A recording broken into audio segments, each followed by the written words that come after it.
They thought their messages were ghosts, invisible, unreadable, unstoppable. The Enigma machine, the crown jewel of German intelligence. Every dial, every wire, every spinning rotor whispered secrets of domination. Hitler trusted it completely. Generals lived and died by its encrypted commands. But what if I told you that deep inside an English mansion, a small group of quiet minds, not soldiers, not spies, were listening? And one man, Alan Turing, was about to turn invisible whispers into weapons. It began with confidence, or rather arrogance. The German military believed Enigma was flawless, a cipher so complex that every sunrise birthed 150 quintillion possible code combinations. Even if the Allies had all the machines in the world, it would still take millions of years to test every possibility. The code changed every single day at midnight. By dawn, yesterday's secrets were gone forever. For the Germans, it was poetry in precision. For the Allies, it was a nightmare. Convoys were sinking, operations were failing, men were dying, all because of messages they could not read. But then, the British built a quiet sanctuary of secrets, Bletchley Park.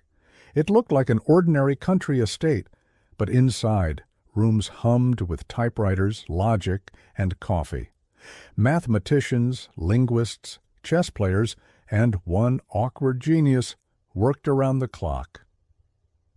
Alan Turing was not a soldier. He didn't wear medals or carry a gun.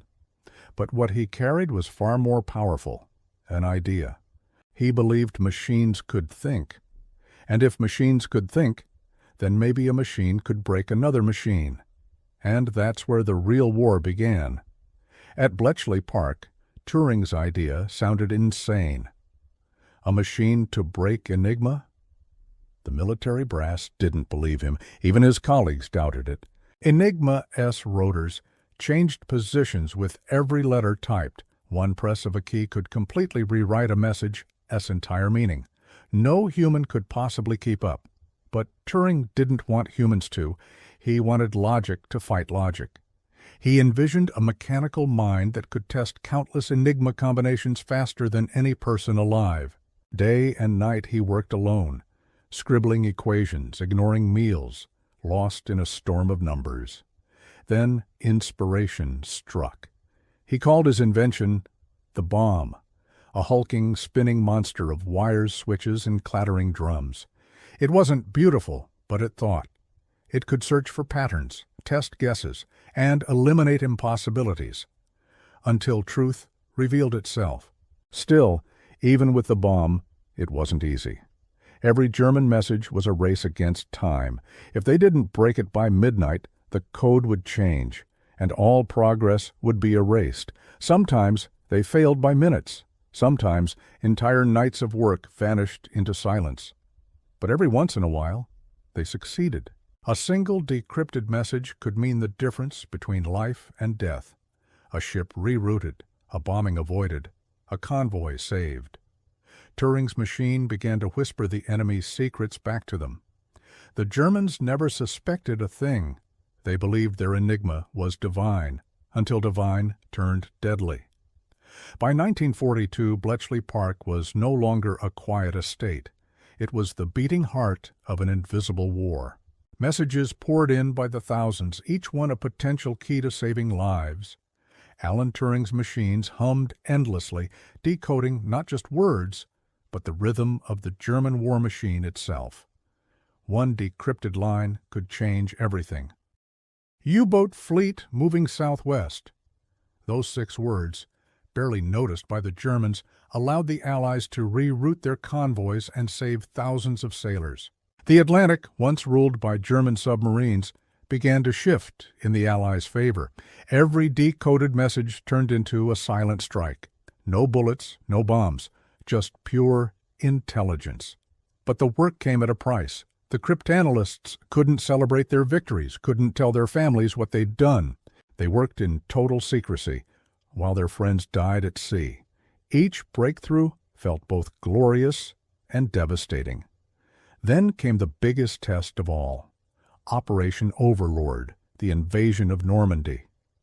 Using Enigma decrypts, the Allies discovered where German reinforcements were heading, where defenses were weakest, and where deception would hurt most. Turing S machines didn't just crack codes. They cracked Hitler's illusion of control. And as D-Day unfolded, the Germans still believed their messages were unreadable. They never knew that every order they sent was already sitting on Churchill's desk, hours before their generals even saw it. When the war finally ended in 1945, the world celebrated victory on the battlefield. But behind the noise of parades and speeches, a quieter victory remained hidden, the war that had been won in silence. Inside Bletchley Park, thousands of men and women who had worked tirelessly were told to destroy everything. Machines were dismantled, documents burned, and memories buried under the weight of secrecy. The world would never know, not yet, how much they had truly changed the course of history. Alan Turing, the quiet genius at the center of it all, didn't see himself as a hero, but his invention, the bomb, had saved millions of lives. Every code cracked shortened the war, every message read dismantled the myth of Nazi invincibility. And yet, the man who had helped end the war would later face persecution in his own country.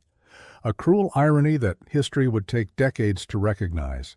When the truth finally emerged, the numbers spoke for themselves. The work at Bletchley Park had shortened World War II by at least 2 years and saved over 14 million lives. And it all began with a man who refused to believe that any code, no matter how complex, was truly unbreakable. The Enigma wasn't just a machine. It was a symbol of arrogance and of the quiet, relentless minds who proved that even the most unbreakable secrets could be exposed. If this story moved you, honor the forgotten heroes of Bletchley Park by hitting that like button, subscribing to World War Ashes, and sharing this video with others who love true stories of courage and intellect. Because sometimes the greatest battles are not fought with guns, but with minds.